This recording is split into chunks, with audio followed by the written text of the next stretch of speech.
Welcome to Meet the Author, where you can join in on insightful conversations with best-selling and award-winning indie published authors. Your hosts today are Rob and Joan, who themselves are indie published authors, book publicists, and paranormal investigators with Tampa Bay Spirits, based in Tampa Bay, Florida. Thanks for dropping by. And now, on with the show. Hi, I'm Rob. And I'm Joan. We're really glad that you decided to join us today, whether you're watching this pre-recorded, I can't say that often enough tonight, it is pre-recorded live show, or if you are listening to us on a podcast, an audio podcast. We're really glad that you're in the audience. Yes, we are. I want to remind everybody about Thursday nights on WDJYFM.com. It's actually a FM radio station in Atlanta, 9 o'clock p.m. Eastern Time, 99.1 FM. You can listen on the old-timey FM radio there. I guess it's not so old-timey. It's still there. But you can listen to our episodes there. Also on Saturdays at 5:30 p.m. Eastern Time, episode Rewind, where you can watch right where you're watching right now, all of our old episodes. And then on Wednesday nights at 7 o'clock, always we're live. We'll either have a pre-recorded or a live show. Right. So and that's our main time. Even though this is pre-recorded, go ahead. If you want to make comments on our YouTube, we'll try and get back to you. If it's something you want to ask the author, we'll make sure that he gets the message. Right. And we'll have his links to reach him here during this show later on. So without much further ado, why don't we bring in our guest for tonight, Mr. Timothy Gager. Hi, Tim. Hi, how are you doing? Hi, Rob. Hi, Joan. I'm doing great. How are you guys? We're really good. We're here in Tampa and we're hot. It is hot. I just looked at the temperature gauge out there. It's 98 right now. No, I've only got it in the 60s in Massachusetts here. We haven't hit our heat wave yet. So, yeah, we've been heat waving it for the last 4 or 5 weeks. It's like an early summer for us. I see that you hosted a successful Dyer literary series in Cambridge, Mass. for 18 years, 2001 to 2018. That is actually 17 years. I can add and subtract. I'm actually from Boston. I was raised in Boston. I was born and raised in Boston, Massachusetts. Oh, what section of Boston, Joe? Well, when I was 3, my parents moved to the suburbs. They moved to Holbrook, which is in between Quincy and Brockton. And were you born and raised in Boston or no? I was born and raised in Long Island, New York. And I went away to college in Delaware. And while I was away at college, my parents moved, but I was able to relocate. I was able to, they moved to Massachusetts, and that's kind of where I spent my summers while in college, and then I ended up settling here. Where did you broadcast your show from? So the Dyer series was in Cambridge from the Out of the Blue Gallery, and then we temporarily moved to the Middle East, and then the Arts Armory in Somerville, and before it retired, and now it lives again as a Zoom series that meets every other week. Every other week at what night of the week can people? It's called Virtual Thursdays, Dyer Literary Series. So we meet on Thursdays, but sometimes Fridays. So depending on the author, so like if I really, really want to interview and have an author and they're only available on Fridays, I have a very special episode, just like the old TV shows. Yes, cool. A very special episode. Very special Friday. So. Okay. I also see that you've had over 1,000 works of fiction and poetry published. That's a lot. Yeah, and that number has slowed down a bit. I mean, part of my journey as a writer was to get a lot of work published and get name recognition from that. And, as indie writers know, very often it's a numbers game. And sometimes editors, when they're unsure, they'll just go with the guy that has better credits. It's just it's just the nature of the game. So my numbers went from like being published like one every like 200 submissions to one every 10 or 15. And now I pretty much will publish online or in print upon request. Like I don't do a whole lot of sending out to markets or not. Well, that's interesting. What made you decide to go that route? The route of multi-publishing or the route of not submitting currently? Not submitting currently and not sending out, just doing it on request. Well, I feel that I've developed some name recognition when I put out a book. The books sell right off the bat. It's a small but very loyal following, which I have. And I'm very, very grateful to the folks that read me and look forward to, my next book. And, it's interesting because early in a writer's career, your first book comes out and all your friends and family will, it's a best-selling book for all your friends and family. They'll all buy it. And then after that, it's kind of like, you've done 3 or 4 books and, in my case, 18 books. It's kind of like, yeah, you again. Okay. So so now it's down to the readers versus people that are doing you a favor by buying it, if that makes sense. Yeah. Yeah, that makes sense. I wonder, I noticed that you also write poetry. Why did you decide to start writing poetry? I mean, was there poetry in you that had to come out or, I wrote poetry when my children were born because I was writing longer works of fiction, like longer short stories. Back in the days when short stories were like over 2,000 words, that was kind of the genre I was writing in. And then I just found that I got too interrupted by my children. Not because they were being difficult children. It's just like, being a dad, you got to get up, you got to do things, you got to cook lunch, you got to, drive them places. So I could always start a poem and be able to get back to it much more easily than starting a short story and getting back to it because, my inner editor, by the time I got back to my story, would automatically cancel the story. Yeah. I hear that. Yeah, I do too. We have 6 children, 6 children-in-law, 14 grandchildren, and 1 great-granddaughter. So we certainly understand being interrupted. That is certainly a lot. It is a lot. Have you considered writing haikus then? That might be the way to go. Yeah, I don't think people appreciate how much blood, sweat, and tears goes into writing a novel that's, 70,000, 80,000 words. Publishers don't want to see more than 80,000 anymore anyway. So that's correct. Unless you already have a name and then you can send them pretty much anything that you want. But, it's almost the whole indie publishing along with boutique publishing. They would publish longer work, but the cost of that many pages, that it's really discouraging for people that are putting something out on their own, and even for publishers like a small press publishers. The cost of putting out a lot of pages and the cost of mailings because the weight is greater. It's really actually makes a huge difference. Oh, it does. It does indeed. There is no doubt about it at all. That's why Amazon's up in their prices for sure. Mm-hmm. Yeah. Yeah. About that. It's a tough market nowadays too, because, we've often said back when we started writing and selling on Amazon, there were 1 million books on Amazon, and now there's like 32 million. So it's a really hard market too, to get it out there. So.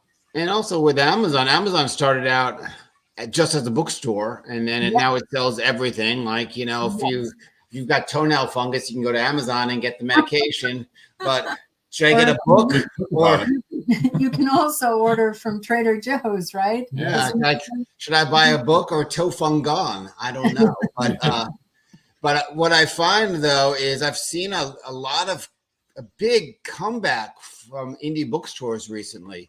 And I just find that wonderful, as indie bookstores have sort of become a place to hang out and get a book and, have a cup of coffee, or, some of them have wine bars and events, and, it's good for them. Like the obituary for indie bookstores were, they were already written like 10 years ago, and now there's a nice revival. And I think, I blame, I credit actually the world opening up again after COVID. People are looking for these places. Yeah.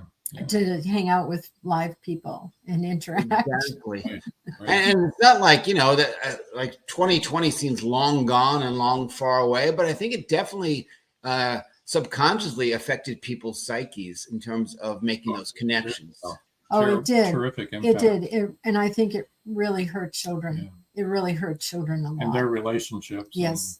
And just their school, like if you were in middle school during 2020, 2021, those children are having a really difficult adjustment time going back to classes. And there's a lot of stuff that people ignore, or that people would be like, just get over it. Like the anxiety level of kids re-entering society is something that, we shouldn't discredit or disregard. As adults, we can adjust a little more easily, but there's a lot of pressure on kids just to, be in groups and be in society, and, where do they fit in amongst their peers? Where do they fit in amongst adults? Where do they fit in the world? And, they got this 2-year timeout that, just had really bad implications.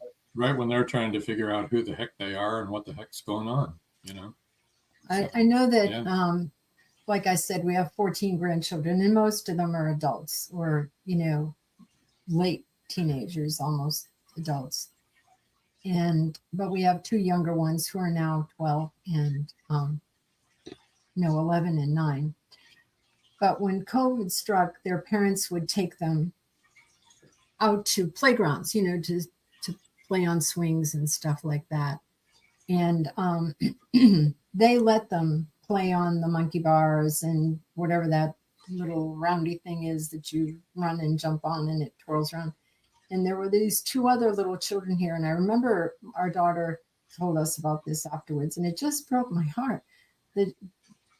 This other couple brought their 2 children, and they didn't let them play on anything that other children had been on. So they asked, our grandkids were swinging on the swings, and the little boy asked our grandson, "Is that fun?"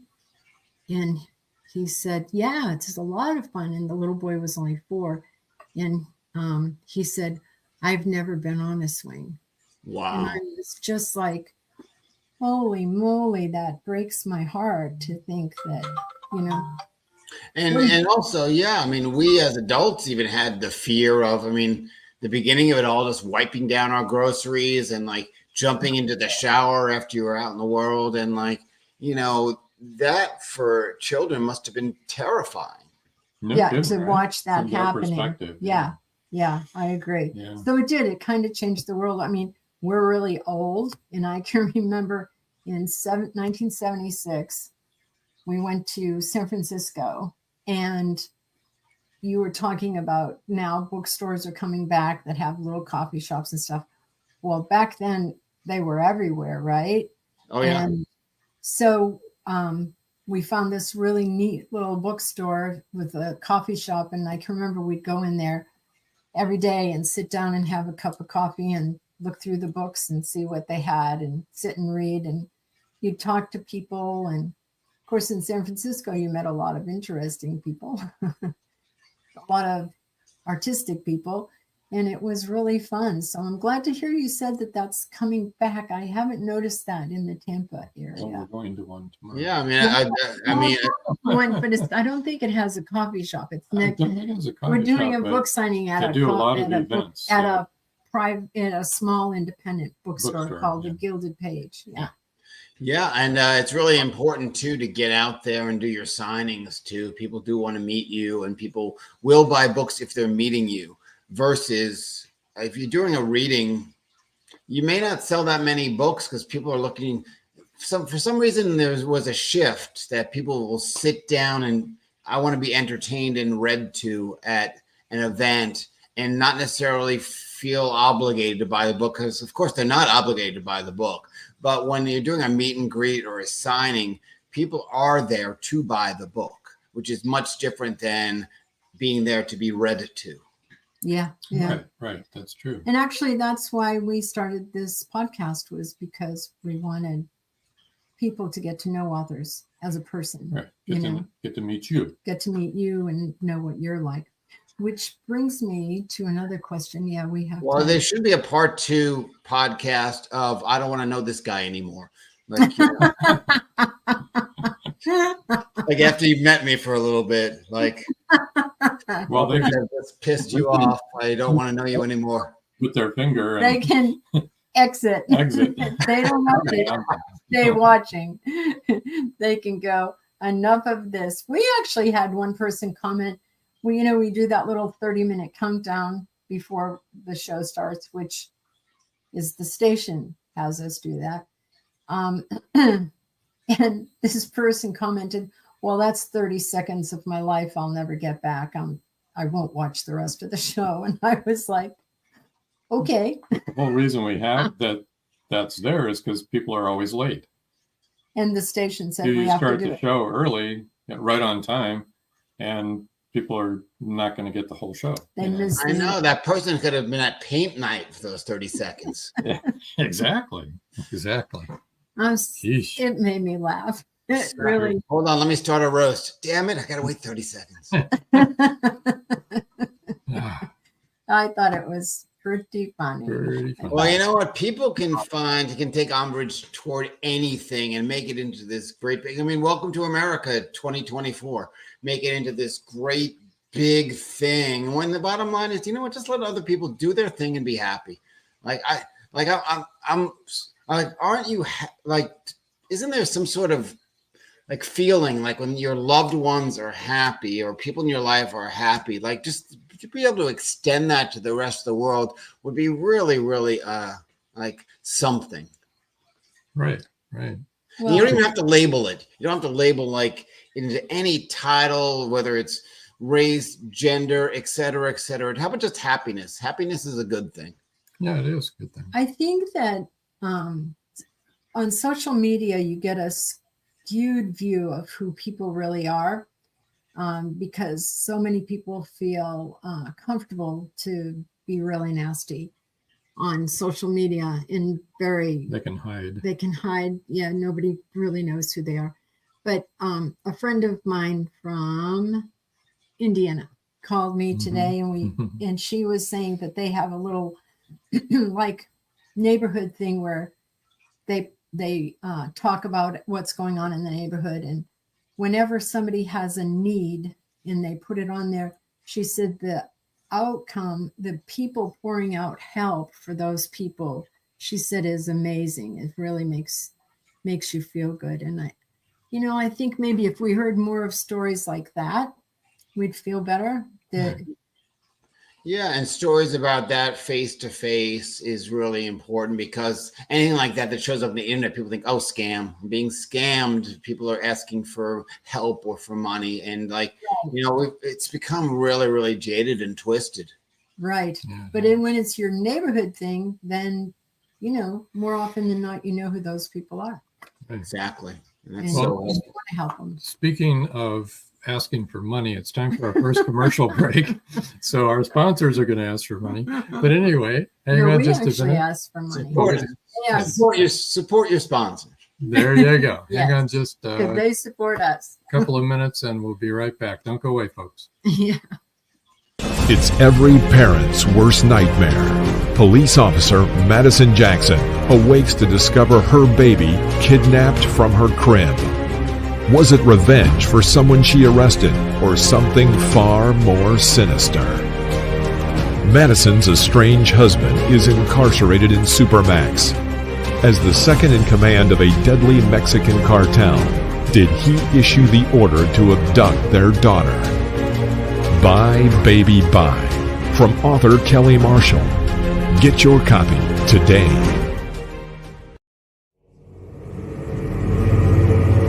Many secrets are hidden within the darkness of the jungle.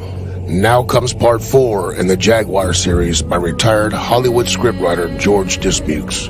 In this saga, Brandon, Andrea, and Naja, the Black Jaguar, go deep into the Mato Grosso jungle on a mission to rescue 2 kidnapped children. During their journey, they encounter many dangers, including Yanomami Indians, bent on revenge for the murder of one of their warriors. Return of the Jaguar is book 4 in the Jaguar series, starting with 2 faces of the Jaguar, the Lost City, and the Jaguar's Quest. All 4 are available on Amazon, Barnes & Noble, and other bookseller websites worldwide. Return of the Jaguar is a must-read.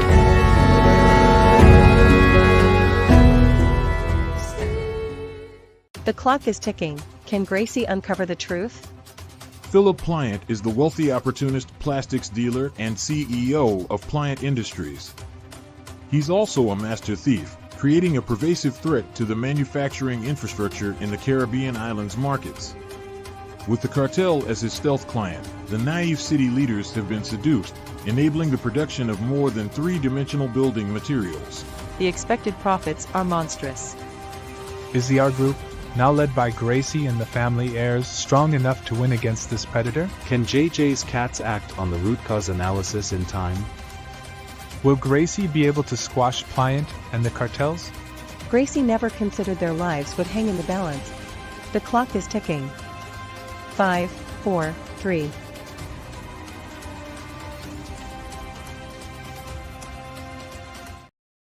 And we're back. We are. Wow. Maybe. I think Gracie ordered the baby being kidnapped because it's a whole cartel connection going on. And they're probably hiding them in the Amazon jungle. With the Jaguar. With the Jaguar, exactly. Naja. I am like poking a little humor at it, but those are great trailers. Aren't they? They're all great books too. As a matter of fact, the Naja book was the 4th in the series, and I know he didn't want to write a 4th, but one of our daughters is one of his most avid readers, and she kept bugging him saying, I want to see Naja again. I miss that great big black house cat.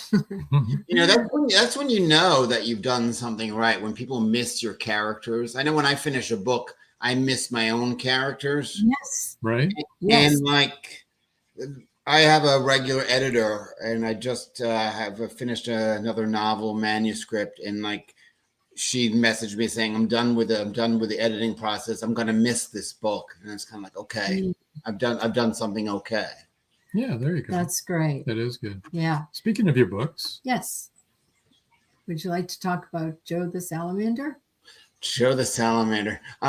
Joe the Salamander got a lot of momentum, and I really enjoyed writing it. I was able to have an ASD, autism spectrum protagonist and present it in a way that was realistic and very empathetic at the same time. And, with the whole talk about cultural assimilation and not being able to write characters that are not yourself.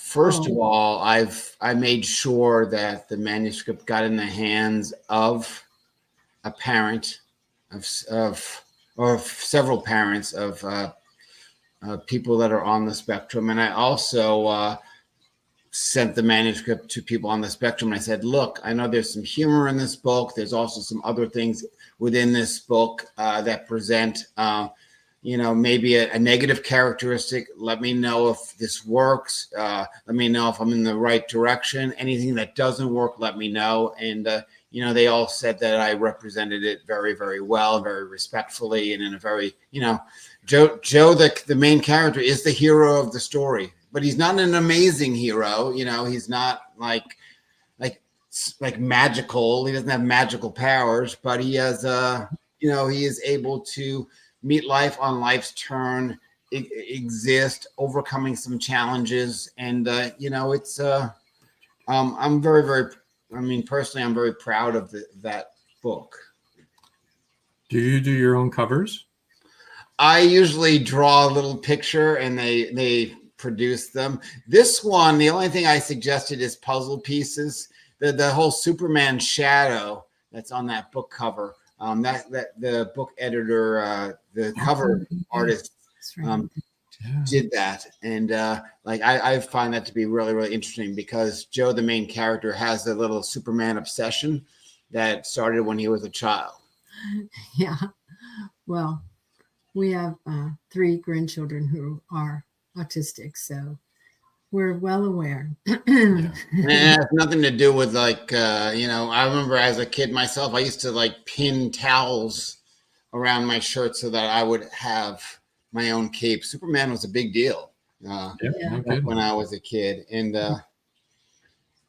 it's, and Joe believes and then disbelieves after various things happen in his life of the power of Superman. Oh, that sounds great.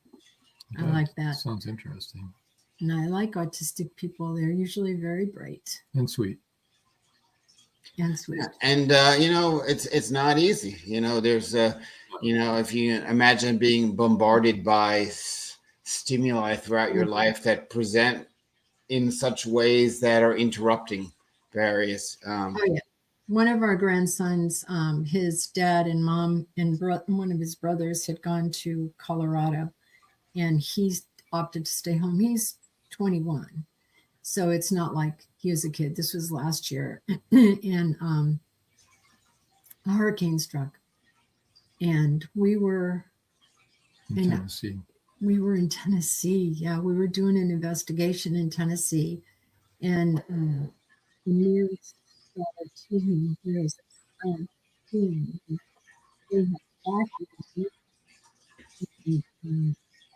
what is happening in some countries in the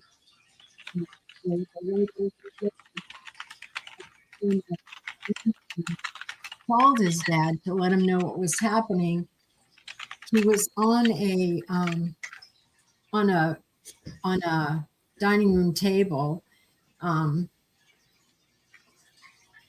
Our grandson was on a dining room table floating.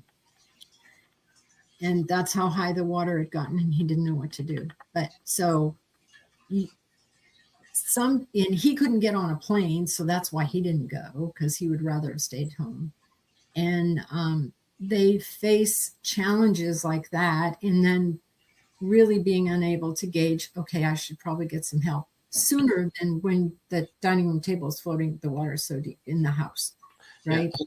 And anyone with attention deficit disorder, can understand this. And if you multiply your attention deficit disorder by about 10 to 15 times, that's kind of what it's like to be invaded by stimuli. Constantly. Yes.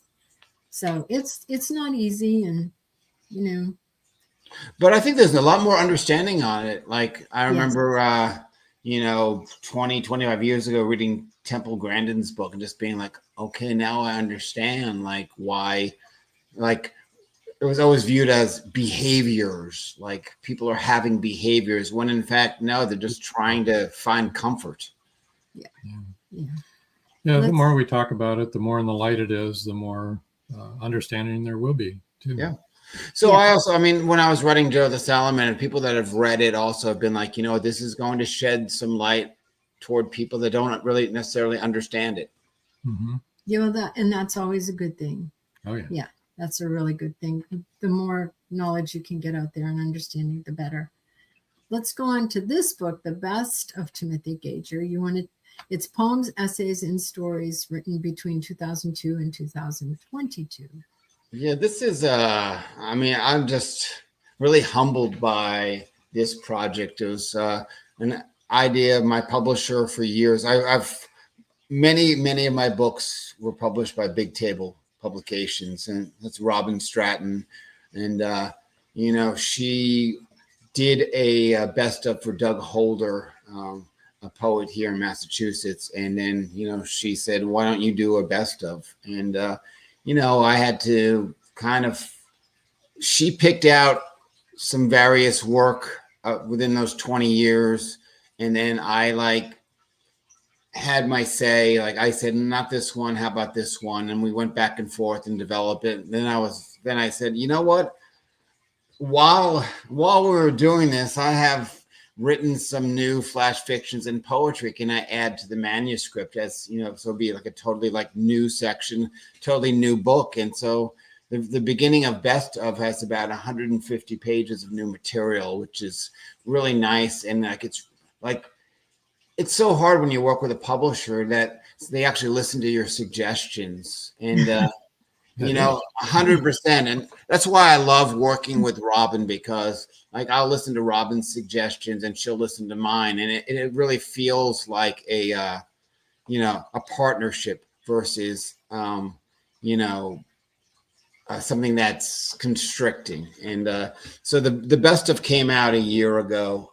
That cover was Sheila Smallwood, who is an award-winning cover designer. And that's it's just really, really nice to have something like that. Of course, in my mind, like the follow-up would be second best. The second best of Timothy Gager, which is because I love in my writing, I love double, especially in poetry. I love double meanings. So like that's just about well, I like this quote. Timothy Gager is a genius of the quotidian. Now that was from Robert Olin Butler, a Pulitzer Prize winning author. So that's pretty cool. Nice to get that endorsement, right? Yes. I really like the titles of all your books are very clever.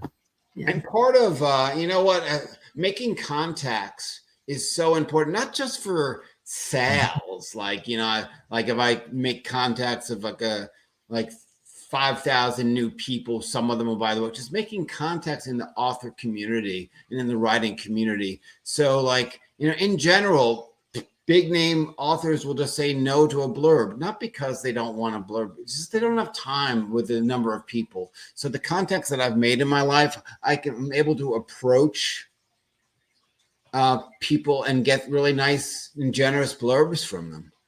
Yeah. And really we found authors are some of the most generous people and really want to help other people along. Yeah. I mean, I grew up in the world of just being a real fan of athletics and professional athletes. You really can't approach them. You can't email them. You can't do anything. And like when I started my series, the Dyer series, I would email these people that are, they're the stars of their sport, the stars of the writing world. And they would email me back and I'd be like, wow, I'm in a whole new world here. Yeah, exactly. Yeah. You are exactly right. And they want to help you. They want to help you succeed. So he had my favorite author's daughter who has taken over his series. They're both, her father and herself, are New York Times bestseller. And he wrote her and said, would you like to be on our show? And she said, oh, I would love it. Didn't tell me, surprised me. Everybody said, oh, Joan is going to be such a fangirl. I said, yeah, you betcha. But that's really something. And also, if there's if you have an important issue or an important memoir or an important nonfiction book, I'm working on a novel that has to do with the gun issue, and I'm seeking blurbs for it. The book's not going to be out for a little bit, but I've got to tread lightly. The people that I would like to blurb this book have been affected by guns and gun violence. So the approach to that and the ask there is an entirely different ask. Yeah, you have to really be sensitive, right? For real. That sounds like a really important book too. And that's going to be called Shadows of the Scene. And that's what it's going to be. As of right now, that's the title of it. That's the working title. The original title was The Shooter, the first original title. And when I took a look at, as you do this thing, I wonder if there are other books, and there are so many other books called that. So I thought Shadows in the Scene kind of covered what I was reaching for. And, I think that it's, for now, it's a good working title. Who knows? I might run into a publisher that will say, no, we want to call it something else. And then, we'll have that conversation. Now, I really like the title of this book. If you want to talk about it, it'd be great. It's called Every Day There Is Something About Elephants. And for those of you that are on the audio, that's written in red across a photograph of an elephant. So, and if you the elephant goes through the spine, and the back of the book is the elephant's tail. Good. Oh, that's cool. And yeah, that's actually, the title was taken from a piece of flash fiction that I had written, and that book is all flash fiction. It's like 184 stories ranging from 1 page to 5 or 6 pages, and that was a very interesting book to put out. Nearly every story but 5 of them was published. So previously, so I was able to kind of pull together and a lot of the work that was, we talked earlier about over 1,000 works published. I was able to kind of put together something out of that grouping. And, and the funny thing is the title of that is another, Every Day There's Something About that flash fiction piece appeared in Smoke Long Quarterly, I think in 2012. And that is also a gun-themed story. Is it gun-themed about hunting, or is it about? No, it has to do with somebody that goes back to their job and with a death wish for everybody. And I paralleled that part of the story with elephants and how elephants think, and who elephants are as animals. And there was a lot of back and forth within those 2 or 3 pages. Interesting. Yeah, it is. And then there's Grand Slams, which you said you really loved sports growing up, and there was no way to get in touch with them. This is a coming of age. So Grand Slams is based. It's a fictitious book. It's a novel, and it just came out on audiobook. So a lot of my older books are now coming out in audiobook form. So that was released I believe like 10 days ago, and it has some really, really great. Shannon McDermott produced it. She did some of the audio, and she had some of her friends in New York that were actors read some of the other roles within the book. So it's a really fun book to hear. And the book is pretty much my life working at a Denny's in the summer. A Denny's restaurant in Lexington, Massachusetts. Slam. So the restaurant's name is Grand Slams because I couldn't use Denny's. Right. And, probably not. And the Grand Slam breakfast, which I couldn't use either specifically. In the book, I call it the double home run breakfast. And one of the characters is kind of like, that makes no sense. You really can't have a double home run. What is that anyway, right? But yeah, there were so many. That book was really fun to write because the characters were all based on the characters. If you ever worked at a restaurant job, you work with some real characters. So they were pretty much true to who they were. And people that have read this book or listened to this book said, you know what, like, I don't, I believe it, but it's really, really out there. I said, yeah, the people I worked with were really, really out there. Out there. I've never worked in food service. No, but, I haven't either. I've eaten in restaurants. Yeah, I've eaten in a lot of restaurants. Yeah, but they're really hardworking people. Oh, yeah. Oh, all the people that have ever rated on us. We know that really for sure. Yeah. Earned their money for sure. Time to do another. It is time to take another break. And when we come back, we'll finish up. Got a couple more books to talk about. So. And let you know how to get in touch. Right. Awesome. Great. Go away, Timothy. folks. An unforgettable mystery thriller that will transport you back to 17th century England. Introducing Dream of Courage, facing fear head on, your passport to 17th century mystery, mayhem, and murder. Follow Robert and John Rushworth through Leeds' bustling Brigade District, where danger lurks in the shadows, embodied by the thief-taker Jacob Wilding. You will laugh, you will cry, and be in awe of the twists and turns. Its meticulous attention to character development, emotional nuance, and the unfolding of the story's layers. promise a compelling and emotionally charged journey. The U.S. National Times said, "Modern writers usually don't know what it was like to live in the past, but Rushworth Brown does this with great skill. Uncover the secrets of Smythe, the enigmatic tavern keeper who sends Robert to the Haven, to the pirate Captain Girlington. Will he outweed danger in the nick of time?" It's 1919, and Eric Laska returns from the war in Europe. Two new enemies await him in the small coal mining town he calls home. One is a threat to his relationship with Rebecca, the love of his life. The other, a bloodthirsty beast, is stalking the mining town residents. The townspeople suspect Eric of one of the killings. An old man and Rebecca's 11-year-old sister have seen the beast, but only Eric believes their story. To protect the town and clear his name, he's forced to prove the werewolf exists. Available on Amazon. The Horror Within by Marjorie Swift Doring. Paradise, my prison.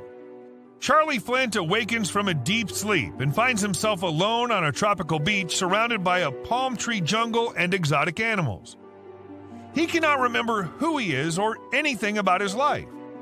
First, he must find food and build shelter and protect himself from hidden dangers. As his memory gradually returns, it reveals what a very flawed person he is. A man who made too many mistakes, made too many enemies. The implications of the truth are staggering. How did Charlie get there? And will he save himself? Paradise, My Prison is the riveting new suspense thriller from retired Hollywood scriptwriter George Dismukes. Paradise, My Prison by George Dismukes is available in jacketed hardcover, softcover, and all ebook formats worldwide.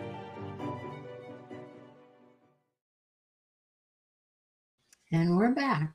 Indeed. All right. I want to make trailers like that. I mean, I already have one queued up in my head. At night, he is a vampire. During the day, a dinosaur. Tune in, blood-sucking dinosaur every Monday, Wednesday, and Friday.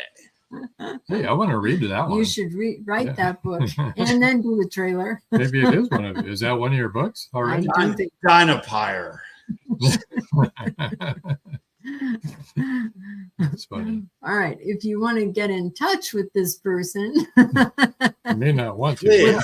With a mind like that, which I myself admire greatly, you can reach him at timothygager.com, and that's TIMOTHYGAGER. And so you can find all of his social media. Do you have anything else on there besides social media? Do you have a blog or newsletter? My email address is there that connects on that page. Also, under news in the tab, that will connect you to my blog, but that's also Timothy Gager Blogspot. And, my name, Gager, is fairly uncommon. So if you really just want to find me and look me up, chances are you're going to find me. Yeah. You don't have a newsletter? You know what? I was recommended that I have a newsletter, but I just don't want to collect email addresses, and it's fine for other people that do, because you can always opt out if you don't want to be on it, and that's great. But I just kind of do the Twitter, Instagram, Facebook, LinkedIn, all of the above, YouTube. I don't do TikTok. I don't quite understand it. I mean, if I could dance to sell books, I would, but I don't know. We don't do TikTok either. We do everything else, but it's like, I guess Twitch is becoming Twitch. I think we're going to have to do Twitch. We're going to have to do Twitch. If you want to, Twitch is pretty big. And if you want to reach young people, they're all on Twitch. So, yeah. We've got to do that. We just haven't done that yet. We'll get there. Okay. Here's another one. The Shutting Door Poems by Timothy Gager. So how did you pick that title for your poems? This is I'm in recovery, and the shutting door is a line from my recovery group. We'll no longer, shut the door on our past. So there's a lot of poetry in there that has to do with early recovery, and some of it was written before my recovery. So it's a pretty strong book. Yeah, I would imagine. That's not easy. Yeah, I mean, it's funny how the work has changed, but I guess if you write for a long enough time, your work's going to naturally change. But the last full-length poetry book I had was 2020 poems, and every poem was written in 2020, and it came out in 2021. So that's, there's a pandemic theme to it. And then there was, more political poetry in the book Chief J. Strong Bow is Real. And, that had to do with what was going on around the 2016 election. And, you write what, I'm almost done with writing what I know. So I'm writing with what's going on. Yeah. There you go. Well, when you get to be our age, you realize you really don't know a whole lot. So A lot less than you thought you did. yes, Sure. Don't write about what we know. Well, you catch yourself Yeah. this is going to be the same old poem or the same old. So I've been doing a lot of poems coming from prompts. So it'll kind of take me away from, my standard comfort poem. Well, I don't think I could write a poem. I mean, I had to write a poem in school, but they weren't any good. But poetry is such a great tool for your toolbox for your other works of fiction or nonfiction, just to be able to get in that mindset of saying things in a different way, a unique way, a creative way, really kind of helps out when you're developing metaphors through longer pieces of work or even anything. Yeah. Yeah, it's very important for me. It became it definitely amped up my other poetry, amped up my other writing. That's interesting. Another thing I've never tackled, and I love reading it, is science fiction. I love it. I mean, I've been reading science fiction for many, many years, and I really love it, but it overwhelms me, the idea of creating a world that I have to create that would be believable. Well, I mean, especially, you work within the paranormal. It's not a bad job. That's real, though. But real to other people. But you can spin, right? You can spin off it. Do you? One of my favorite shows is Resident Alien, which is. It's hilarious. Yeah, I mean, it has to be one of the funniest shows ever. We love it. It's very well done. It is, and he's a great actor. I love him. He's great. And which one, the alien or the guy? The alien is the sheriff. Sheriff's pretty good, but the alien, he is. It kind of reminds me of almost a cross the old Alan Seuss, Paul Lynde, just the old school ability to deliver a line. He's great. He's really great. And then, oh my gosh, what's his name? Sorry, senior citizen moment. The guy who was on Castle, what's that actor? And he was on so many shows that I liked. Can't remember his name. Anyway, he was the voice of the octopus. Oh, wow. Who was then the another alien that this alien knew, but he was an octopus, which, a lot of people say that octopuses are aliens. They are not from this planet, that they are aliens. That's a going theory. So just full of clever little things like that in that show. Yeah, it's good. It's well written, I think. And it's great to find a well-written show. And it's well played too. It's okay, we're good. And further Fenway fiction. Nathan Fillion. Nathan Fillion was the voice of the octopus.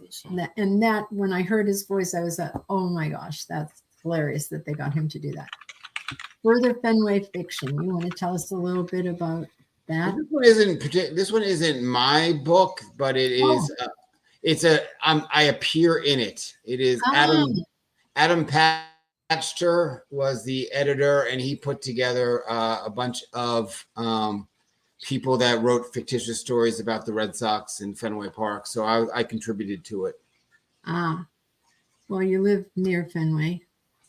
I do. I haven't been as much as I used to. I find the experience to be much less overwhelming than it was. I find it very underwhelming what they've done to the ballpark, what they've done to the team. It's very physically uncomfortable to sit in that ballpark now. Ooh, really?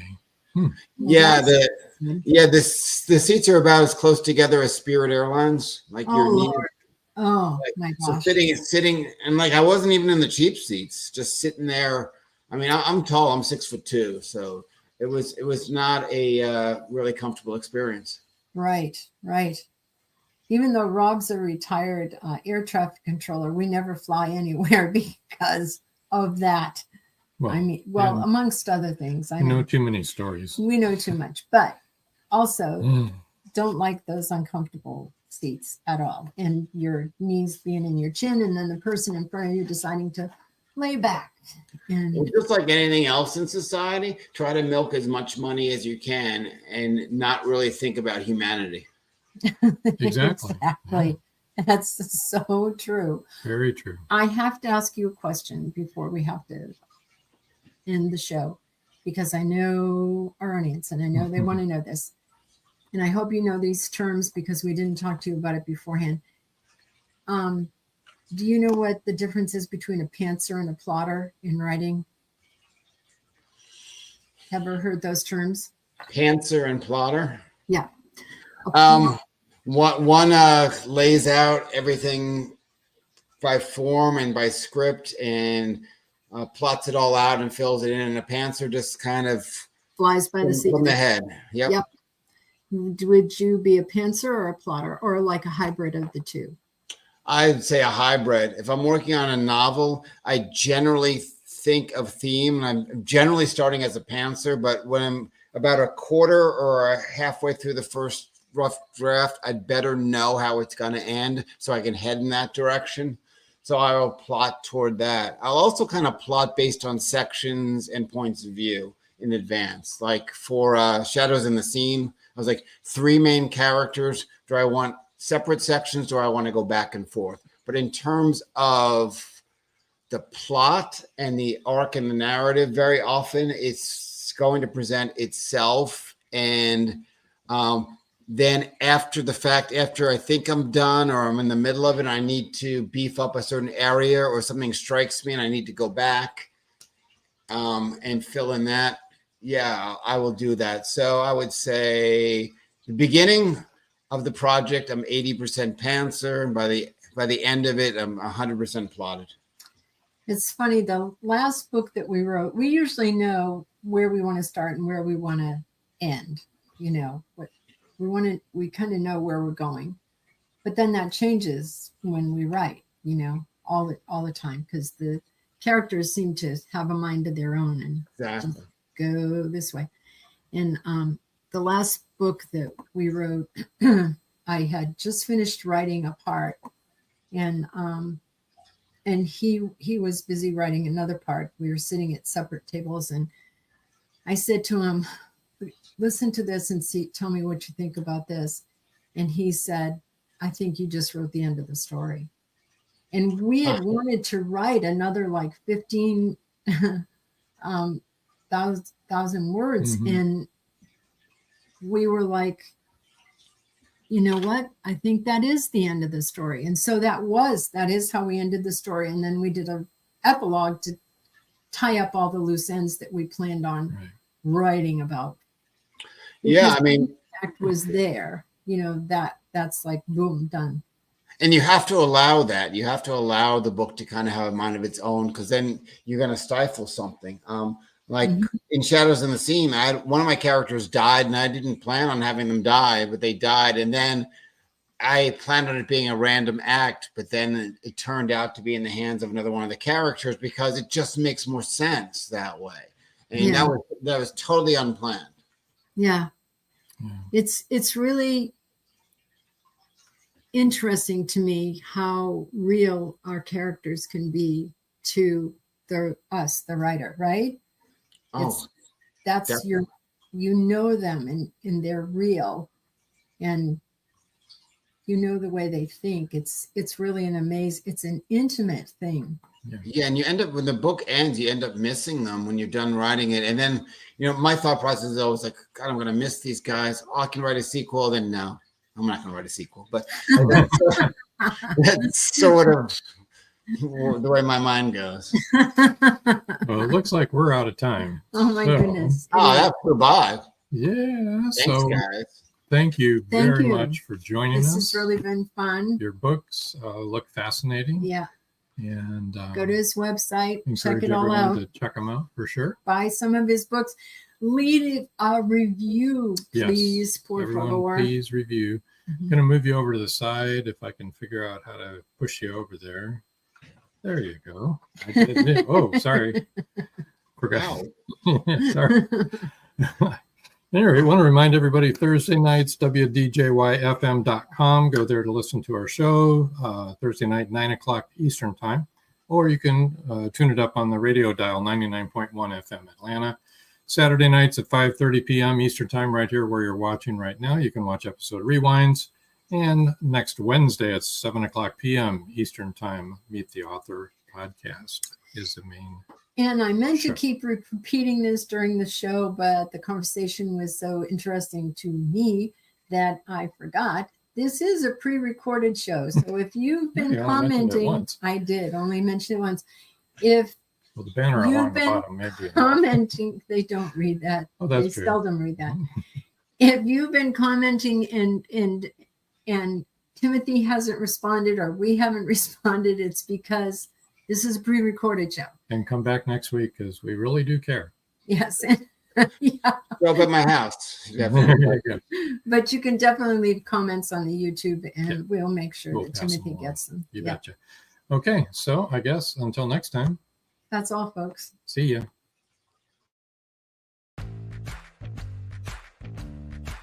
Live every Wednesday, your Voice of Indie hosts Beam Weeks and Stephen G's welcome authors, musicians, publishing industry pros, artists, and assorted creative guests for an exciting interactive hour. Call in during the show or post questions and comments on Twitter for responses in real time. Meet your favorite indie creators, learn inside tips, network, and promote your work. The link for each week's show is pinned on Twitter atop @VoiceOfIndie. And you can receive the link every Wednesday morning in your inbox by subscribing to our newsletter at freshinkgroup.com. Check out Voice of Indie every Wednesday on Blog Talk Radio and catch hundreds of episodes archived everywhere from our websites to our YouTube channel and Spotify. Thank you for joining us here on Meet the Author. Make sure you stay up to date with our show by clicking like, follow, and share. And you can find us on Spotify, iTunes, and more. See you next time on WLFE